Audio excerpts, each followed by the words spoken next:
فحمدا لرب خصنا بمحمد وأنقذنا من ظلمة الجهل والدياجر الحمد لله الذي هدانا بعبده المختار من دعانا إليه بالإذن وقد نادانا لبيك يا من دلنا وهدانا صلى الله وسلم وبارك عليه وعلى آله. الحمد لله الذي جمعنا في هذا المجمع الكريم المبارك. Limpahan puji kehadirat Allah Subhanahu wa Ta'ala yang maha menebarkan cintanya kepada seluruh makhluk, terlebih khusus kepada para mukminin mukminat, hamba-hambanya yang beriman kepada Allah Subhanahu wa Ta'ala. Cintanya terlebih lagi besar yang berikan kepada kita sekalian. Mereka yang lebih lagi taat kepada Allah, lebih lagi diberikan cinta besarnya kepada Allah Subhanahu wa Ta'ala.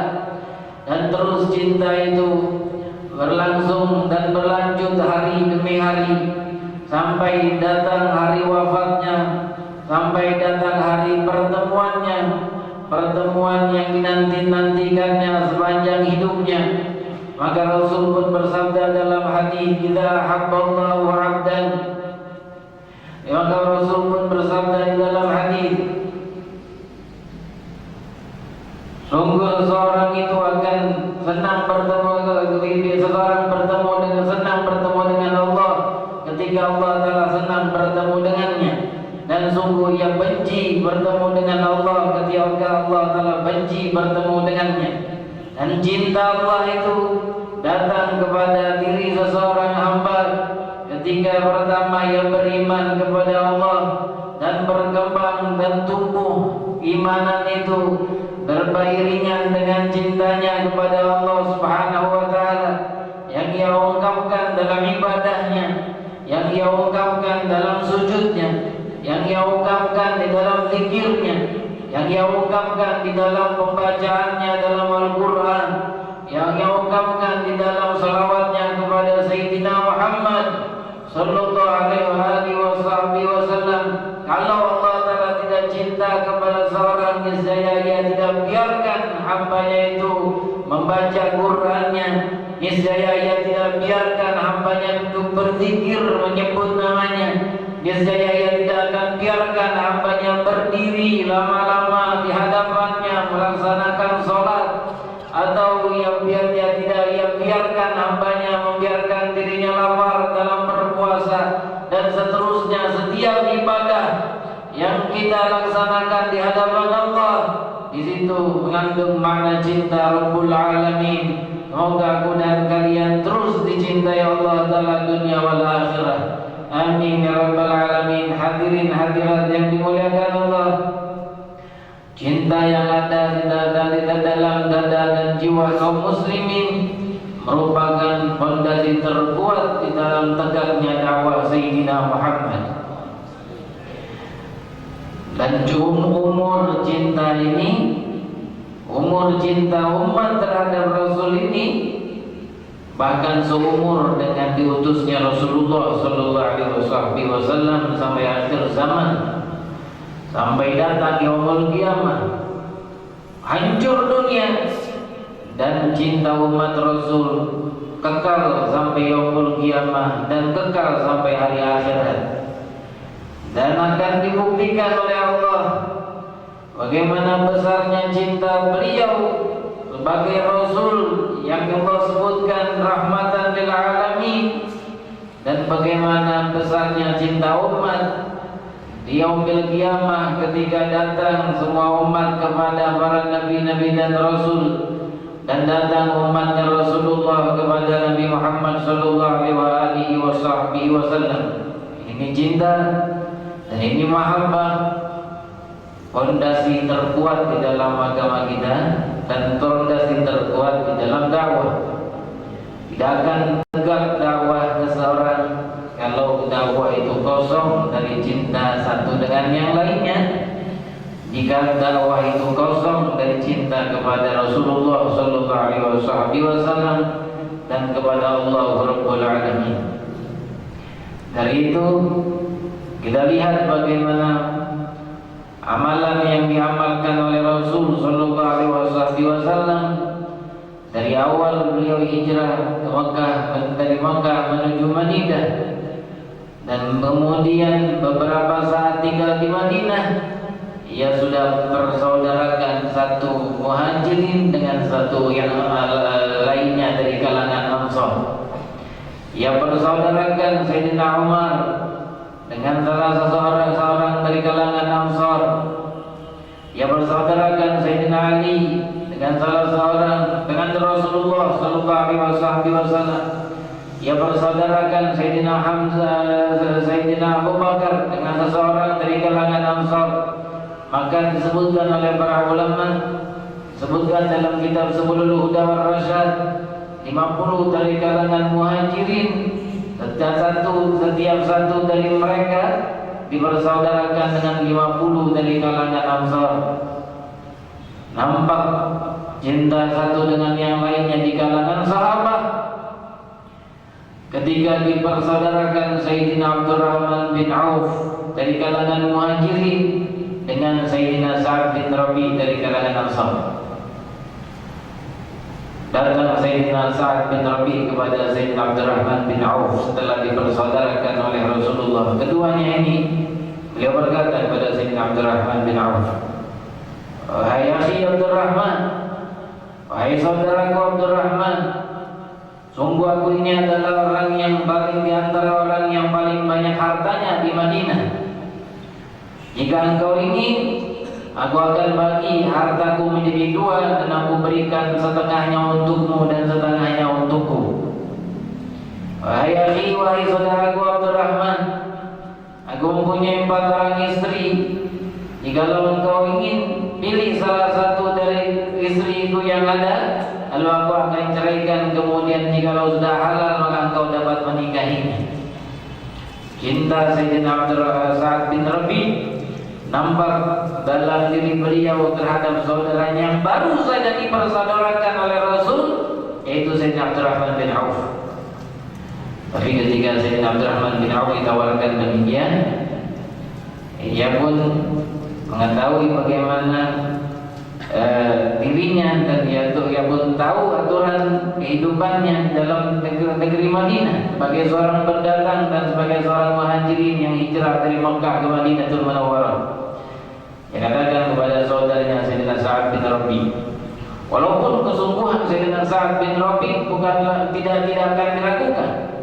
Ia berkata bukanlah basa-basi. Jikalau Sayyidina Abdurrahman mengatakan, "Iya, bagilah hartamu setengahnya untukku," maka saya akan bagi setengah dari hartanya untuk Sayyidina Abdurrahman.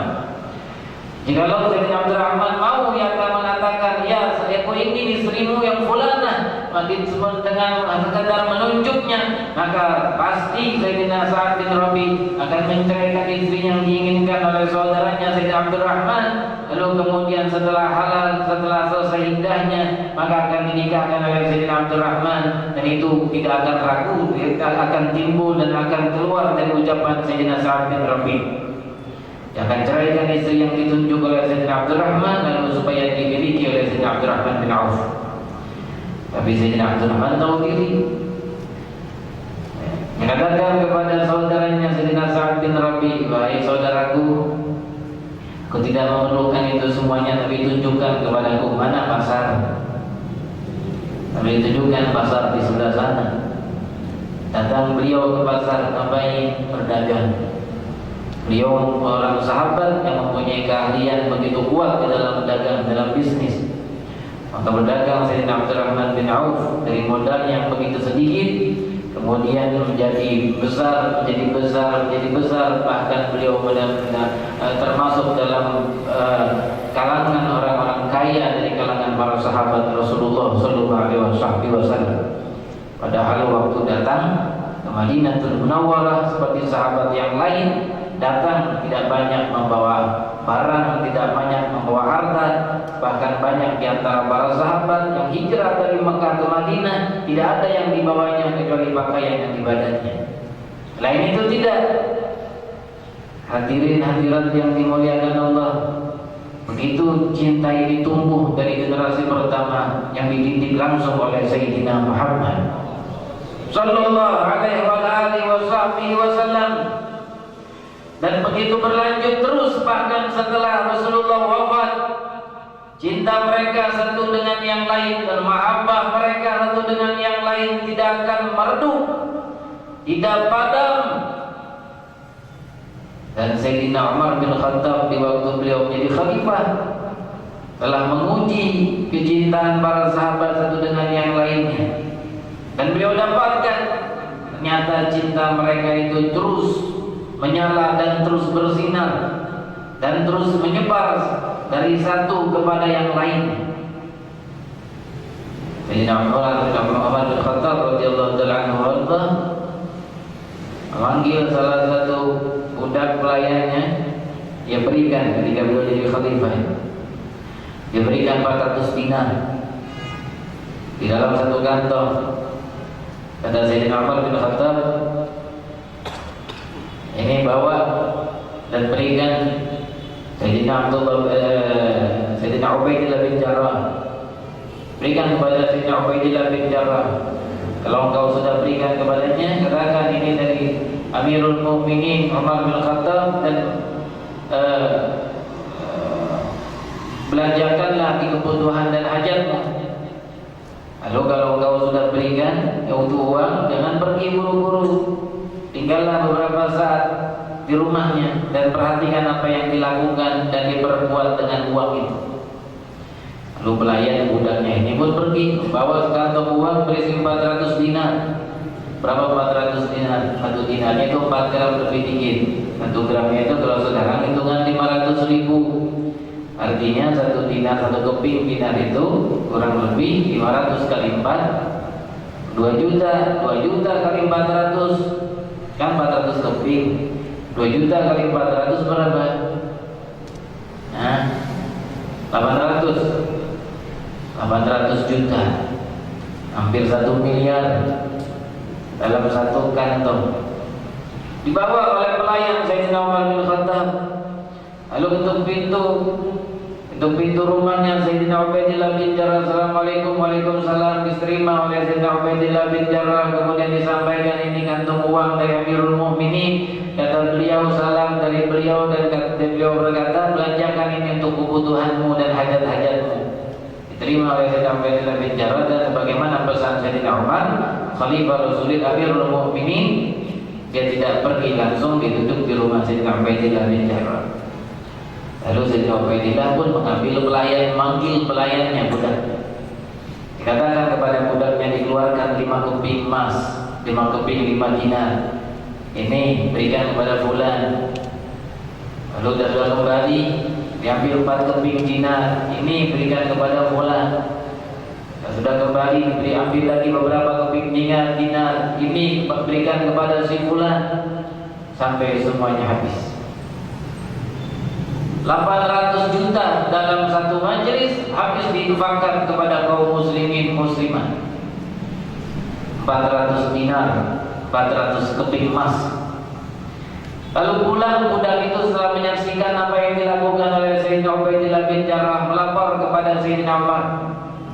Sayyidina Umar tersenyum, kemudian dia ambil lagi kantong uang, diisikan lagi 400 dinar. Kemudian dikatakan kepada pelayannya, ini berikan kepada Sayyidina Mu'adz bin Jabal. Lalu pergi pelayannya kepada Sayyidina Mu'adz bin Jabal, dipesankan dengan pesan yang sama oleh Amirul Mukminin Sayyidina Umar bin Khattab. Ketika sampai rumah Sayyidina Mu'adz bin Jabal, diberikan kantung uang itu, lalu dia diam di tempat tersebut dan dia perhatikan apa yang dilakukan oleh Sayyidina Mu'adz bin Jabal. dipanggil pelayannya, diberikan 5 keping, ini berikan kepada fulan, ambil 4 keping, berikan kepada si fulan, ambil 3 keping, berikan kepada si fulan, sampai kemudian tinggal beberapa keping emas. Datang istrinya, "Hai, ya dalam panggilan kita ini, Bang, aku juga orang miskin, orangnya dibagi, istrimu juga orang miskin nih, Bang, aku juga orang miskin." Maka diberikan beberapa keping terakhir kepada istri. Habis kurang lebih 800 juta dalam satu majelis. Lapor pulang pelayan Sayyidina Umar bin Khattab Amirul Mukminin, pulang kepada beliau dan melaporkan kejadian yang tadi disaksikannya. Latul kata Sayyidina Umar apa? "Alhamdulillah, hakadha haula'i ba'duhum ala ba'd." Alhamdulillah, begitulah mereka selalu satu dengan yang lainnya. Apa yang membuat mereka melakukan demikian kalau bukan cinta mereka kepada saudara yang muslimin muslimat? Dan begitu pondasi yang Rasul tanamkan dari awal dakwah di Madinatul Munawwarah sampai beliau wafat, pondasi itu kuat tertanam di dalam jiwa para sahabat dan mereka wariskan kepada para tabi'in. Lalu kita dengar tentang cerita Sayyidina Imam Syafi'i radhiyallahu ta'ala anhu wa arda, imam mazhab kita.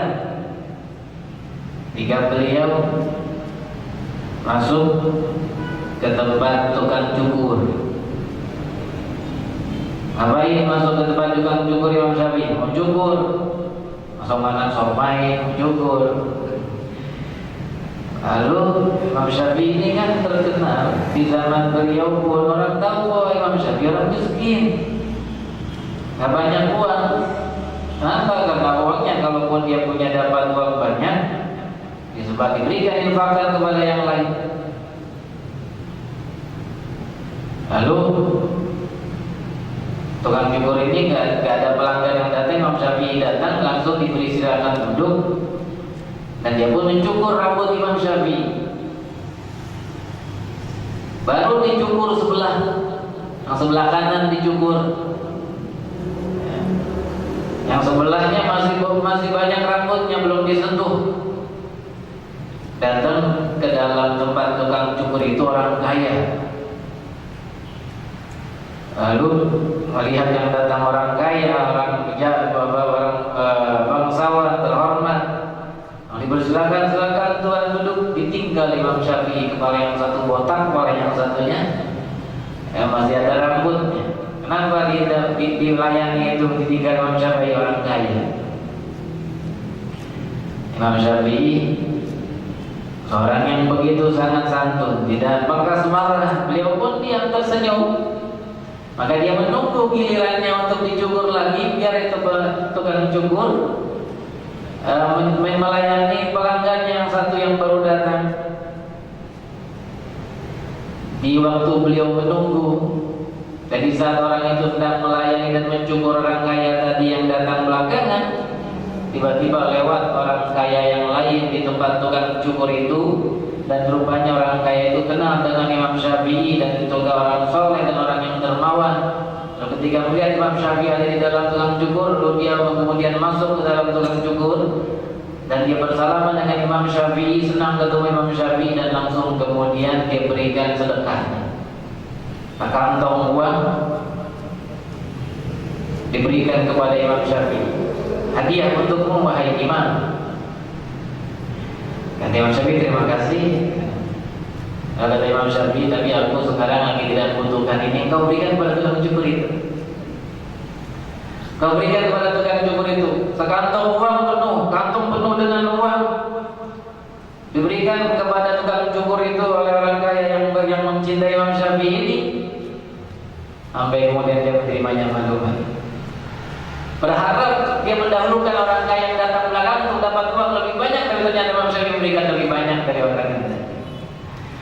Itu cintanya mereka para tabi'in yang mereka wariskan dari para tabi'in. Kalau bukan karena karena rahmah dan cinta mereka terhadap kaum muslimin muslimat, tidak akan mereka memperhatikan dan peduli terhadap kehidupan orang lain, karena cinta yang tertanam dalam jiwa mereka yang begitu kuat, yang mereka wariskan dari para guru-guru dan para ulama yang sebelumnya sampai kepada para sahabat yang mendapat didikan langsung dan tanaman cinta langsung dari Sayyidina Muhammad sallallahu alaihi wasallam. Dari mana Sayyidina Imam Syafi'i mendapatkan didikan hal tersebut selain dari para guru-gurunya dan para ulama-ulama di zamannya? Dari ibunya. Suatu saat Imam Syafi'i mengadakan rihlah, mengadakan perjalanan ilmiah menuntut ilmu dari Mekah jauh kemana? Ke Yaman, ke negeri Sana'a. Di negeri Yaman ada seorang ulama besar, Imam Abdul Razzaq As-San'ani, datang mengambil ilmu hadis dari ulama alim, dari seorang alim Sana'a di negeri Yaman. Tujuannya nuntut ilmu. Tapi ketika beliau sampai, Imam Syafi'i sampai ke negeri Yaman, ke negeri Sana'a, didengar kedatangannya oleh penguasa Sana'a.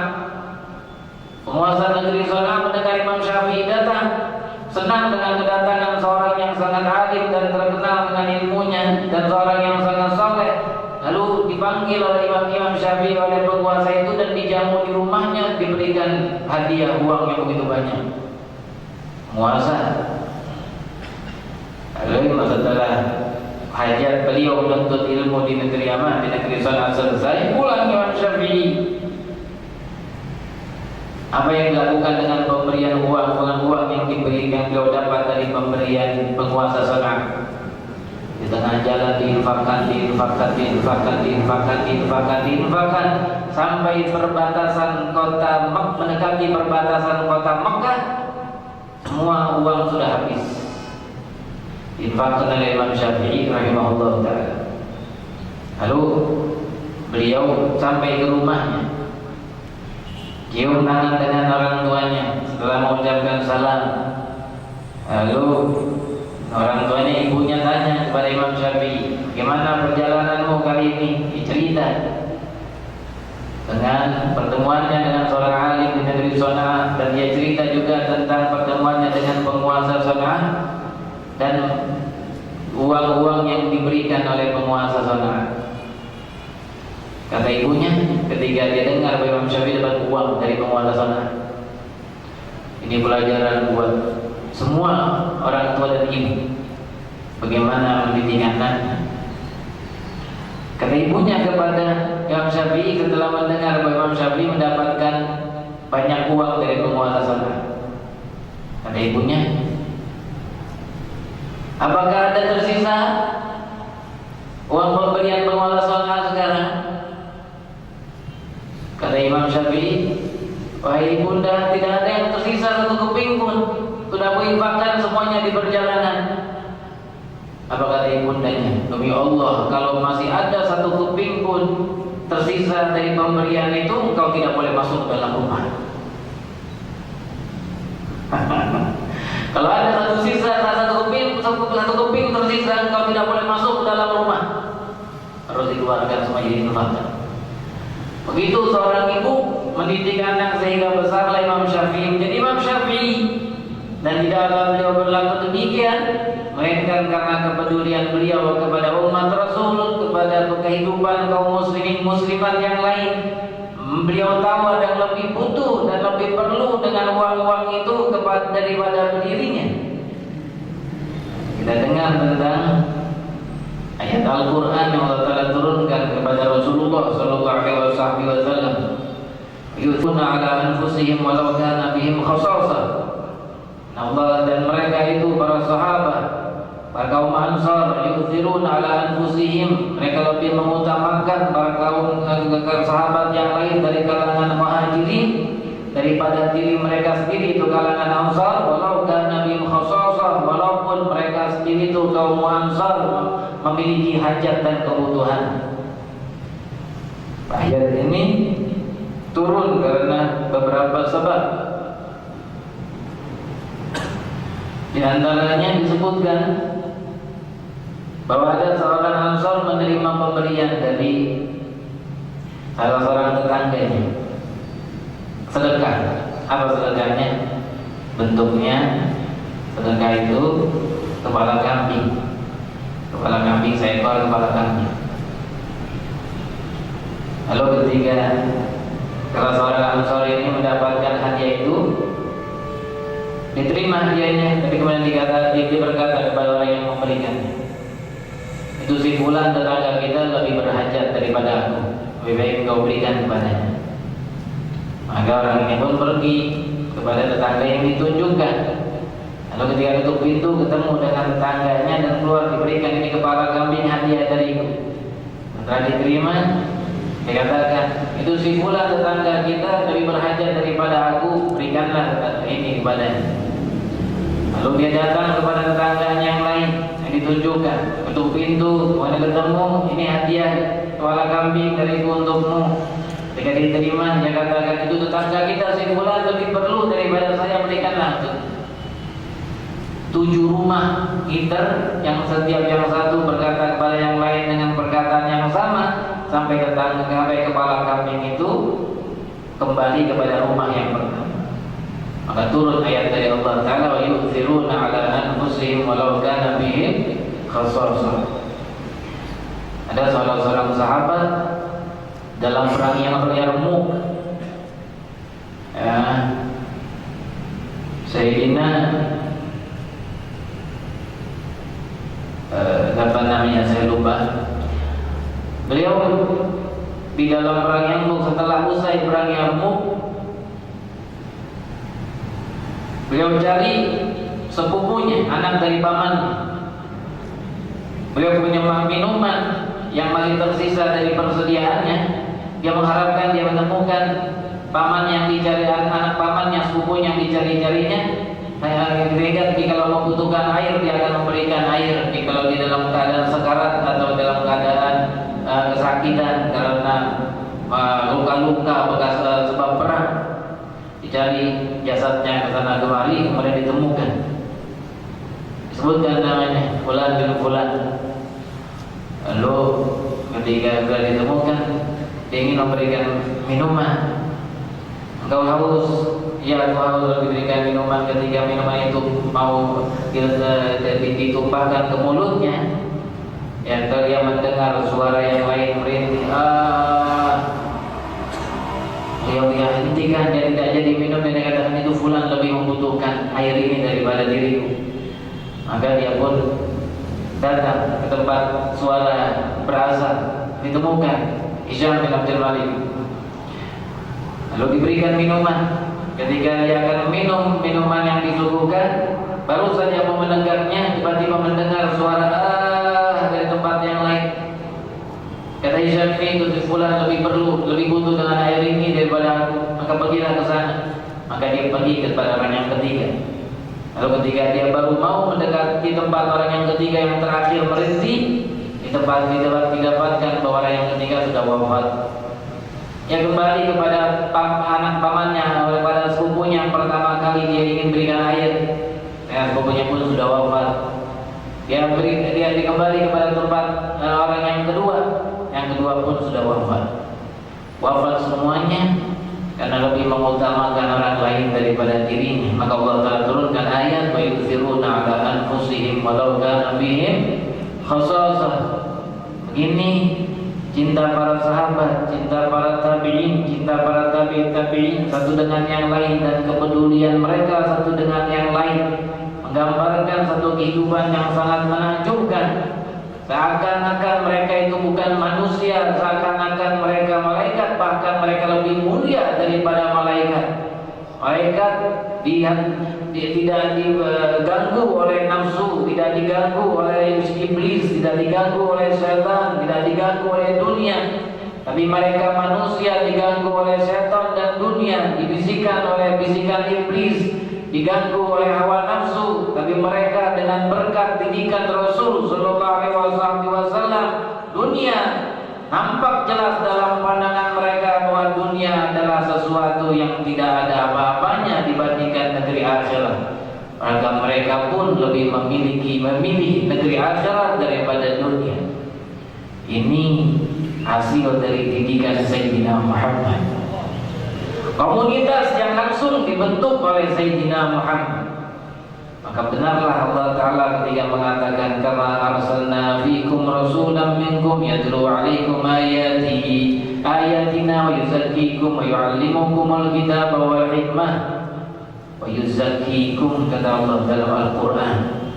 Bagaimana kami utus kepada kalian seorang rasul di antara kalian yang membacakan ayat-ayat kami kepada kalian dan mengajarkan kalian, wa yuzakkikum, dan mensucikan kalian. Mengajarkan kita banyak hal, mengajarkan para sahabat banyak hal, mengajarkan umat banyak hal, dan bukan saja mengajarkan mereka, tapi Rasul pun mensucikan jiwa mereka sehingga jiwa mereka lebih mulia dari jiwa para malaikat. Hadirin hadirat yang dimuliakan Allah Subhanahu wa Ta'ala, maka jika cinta ini tertanam kuat dalam diri kita, kehidupan kita pun akan dipenuhi dengan menghormati satu dengan yang lain, dengan memperbaduli satu dengan yang lainnya, dengan mengutamakan satu dengan yang lainnya. Semoga Allah Subhanahu wa Ta'ala menghidupkan cinta ini di antara kita sekalian, hingga kita wafat dalam cinta satu dengan yang lain, wafat dalam cinta kepada Sayyidina Muhammad, wafat cinta kepada Allah Rabbul Alamin, hingga Allah telah satukan kita dalam cinta dunia wal akhirah. Maka Allah telah wafatkan kita dalam husnul khatimah, dimuliakan kita dengan syafaat Sayyidina Muhammad, dipertemukan kita dengan beliau dunia wal akhirah. Tatkala beliau memanggil umatnya untuk datang ke dalam telaganya, maka tidak tertinggal satupun di antara kita yang hadir, dan satupun di antara para pendengar yang mendengar suara ini dipanggil oleh Rasul untuk datang ke dalam telaganya untuk diberikan minum. Yang beliau katakan dalam hadis, man syariba minum falam yazma ba'dahu abada. Barang siapa yang minum darinya, ia tidak akan haus selama-lamanya. Tidaklah yang minum telaganya Rasul melainkan mereka yang telah ditulis bahwa ia akan menjadi penduduk surganya Allah, yang akan diberikan naungan di bawah arsy, di mana semua orang selain mereka menjerit, selain mereka berteriak, selain mereka merasakan kepedihan, selain mereka merasakan kesusahan, susah dengan terik matahari yang panas menghujani mereka, di atas mereka matahari sejengkal tidak lebih membakar kulit mereka, padahal matahari sinarnya Allah telah padamkan di saat itu di yaumil qiyamah, tapi panasnya pun tidak hilang, dan panasnya pun bahkan lebih daripada yang kita rasakan di alam dunia. Moga Allah telah selamatkan kita dunia wal akhirah, selamatkan dari huru-hara dunia wal akhirah, selamatkan dari fitnah dunia wal akhirah,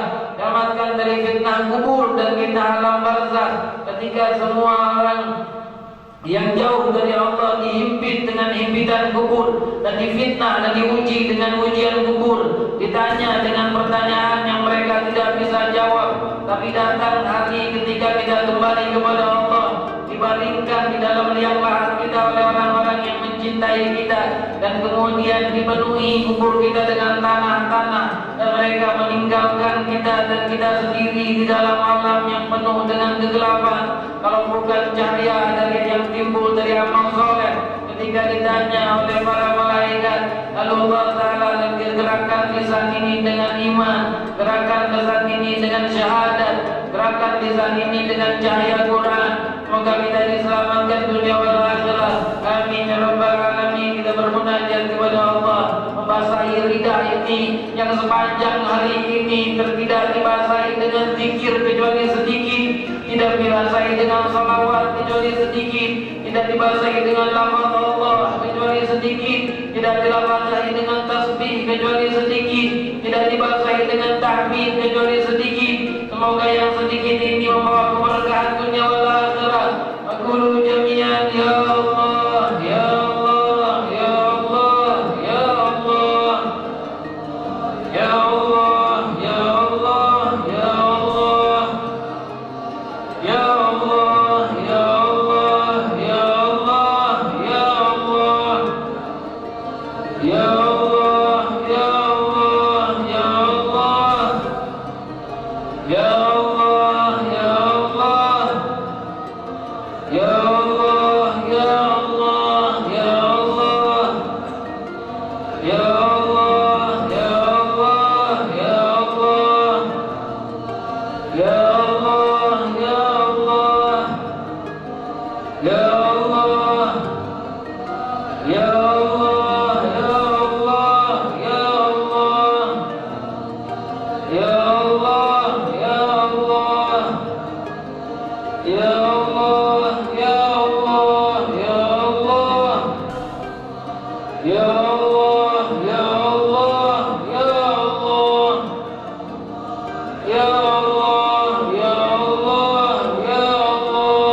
Al-Qur'annya, fadhkuruni azkurkum. Ingat aku dan sebut aku, niscaya aku akan mengingat kalian dan menyebut nama kalian. Ya Allah, ya Allah, ya Allah, ya Allah, ya Allah, ya Allah, ya Allah, ya Allah, ya Allah yang menggerakkan lisanku dan kalian, Allah yang mendengarkan suaraku dan suara kalian adalah Allah, yang memberikan taufikku dan taufik kalian adalah Allah. Ya Allah, ya Allah, ya Allah, ya Allah, ya Allah, ya Allah, ya Allah. Jika ia menerima zikir ini, jika ia menerima munajat ini, jika ia menerima segala doa ini, jika ia mengabulkan segala harapan ini, maka tidak ada yang kita miliki karena semuanya dari Allah. Ketika kita berdoa, maka ilham pun datang dari Allah. Ketika kita bermunajat dan berharap, harapan pun itu datang dari Allah. Dan jasa dan karunia hanya milik Allah.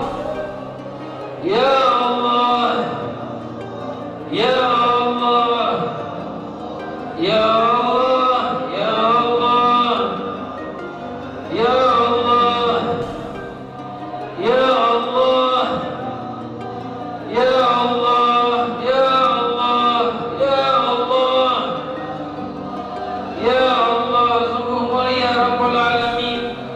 Tidak ada yang mulia melebihi kemuliaan Allah. Ia berikan kepada kita taubat, Ia berikan kepada kita taubat dan Ia menerimanya. Ia berikan kepada kita kemampuan untuk berdoa dan Ia mendengarkannya. Ia berikan kepada kita segala pintu untuk kita masuki dalam rahmat-Nya dan Ia pun menerimanya. Bahkan Ia menyambutnya dengan kehangatan ketika hamba-Nya datang kepadanya dan berkata, Ya Rabb, aku punya dosa yang begitu banyak, ampuni dosaku ya Allah. Aku punya kesalahan dan kesalahanku menyentuh langit dan bahkan melebihi daripada langit. Maka ampuni dosa-dosaku yang banyak ini. Ia mendekap hamba-Nya dan berkata kepadaku, wahai hambaku, kemari wahai hambaku, datang kepadaku karena hambaku, karena ia tahu bahwa akulah tumpuannya, maka akulah satu-satunya harapannya. Ia pun kemudian mengampuni hamba-Nya. Ia pun kemudian memuliakan hamba-Nya. Ia pun kemudian mensucikan hamba-Nya. Semua datang dari Allah dan berasal dari Allah dan kembali kepada Allah. Ya Allah, ya Allah, ya Allah, ya Allah, ya Allah, ya Allah, ya Allah, ya Allah, ya Allah, ya Allah. Jika kita sholat itu pun dari Allah. Jika kita berzikir, zikir itu pun dari Allah. Jika kita bersedekah itu pun dari Allah. Bahkan uang yang kita lakukan untuk sedekah pun dari Allah. Dan kehidupan ini pun dari Allah. Dan nafas ini pun semua datang dari Allah. Siapa yang bersombong dan merasa bangga dengan ibadahnya, maka berbangga dengan apa? Bersombong karena apa? Semuanya dari Allah, terasal darinya akan kembali kepadanya. Maka kita tidak akan memiliki apa-apa kalau bukan datang dari Allah, kalau bukan pemberian darinya. Ya Rabbana ya Rahim, muliakan diri yang hina ini, ampuni para pendosa yang datang kepada